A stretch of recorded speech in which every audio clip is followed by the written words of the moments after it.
Vidéo du jour, bonjour, sur un sujet qui m'a été proposé par quelqu'un, je trouve ça super sympa, merci. Il s'agit de la malabsorption des graisses et puis plus largement la malabsorption de tout, parce que c'est vrai qu'il y a des personnes qui digèrent très mal et qui du coup n'ont pas tous les nutriments nécessaires à leur organisme. Chimiquement parlant, en fait, c'est lorsque notre organisme n'arrive pas à broyer les molécules de graisse, par exemple, pour les rendre assimilables par l'organisme.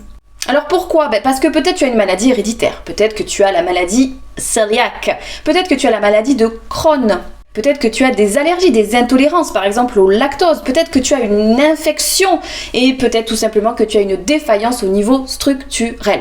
Quand c'est une mauvaise absorption des graisses, tu le vois de suite dans tes selles. Alors je ne vais pas te mettre une petite image pour illustrer tout ça, puisque vraiment tu le sais. Tu peux aussi avoir beaucoup de fatigue, tu peux avoir beaucoup de douleurs au niveau digestif, en tout cas tu es dénutri, donc pour certains il y aura même un gros amaigrissement.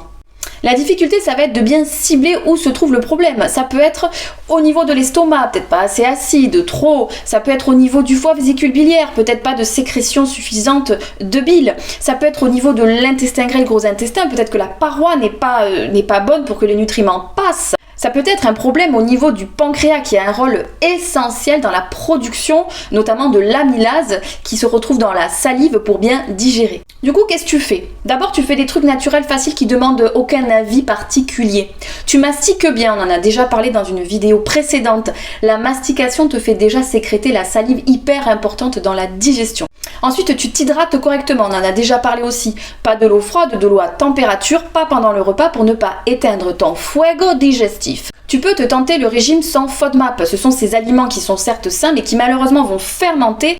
Tu peux également tenter d'enlever le gluten. Alors je sais, il n'y a que 1% de la population qui a vraiment cette intolérance au gluten. Mange un peu plus de fibres parce qu'en fait, tes aliments vont durer plus longtemps du coup dans ton tube digestif, ce qui va laisser plus de temps à ton organisme pour prélever les nutriments dont il a besoin. Réduis ton stress. On l'a vu, il y a des livres qui sont sortis sur ça, Mon ventre, ce deuxième cerveau, etc. C'est hyper important. Si tu as une malabsorption des graisses, tu peux aussi changer de forme de graisse et te faire une petite cure de graisses qui sont facilement assimilables. L'huile de coco par exemple. Sinon, c'est quand il faut prendre quelque chose du coup de l'extérieur, tu as deux possibilités. Soit tu prends un truc qui va te booster le métabolisme pour qu'il crée plus d'enzymes digestives, soit tu vas prendre des enzymes digestives.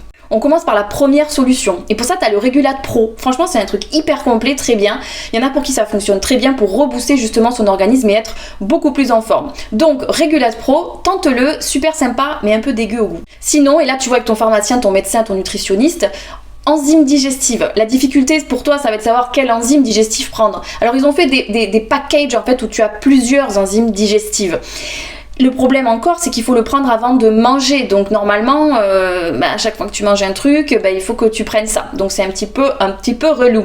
Le but, c'est que tu ne rendes pas ton organisme paresseux, mais c'est que tu comprennes ton problème. Et si c'est ça, du coup après, à voir avec ton médecin quoi faire sur le long terme.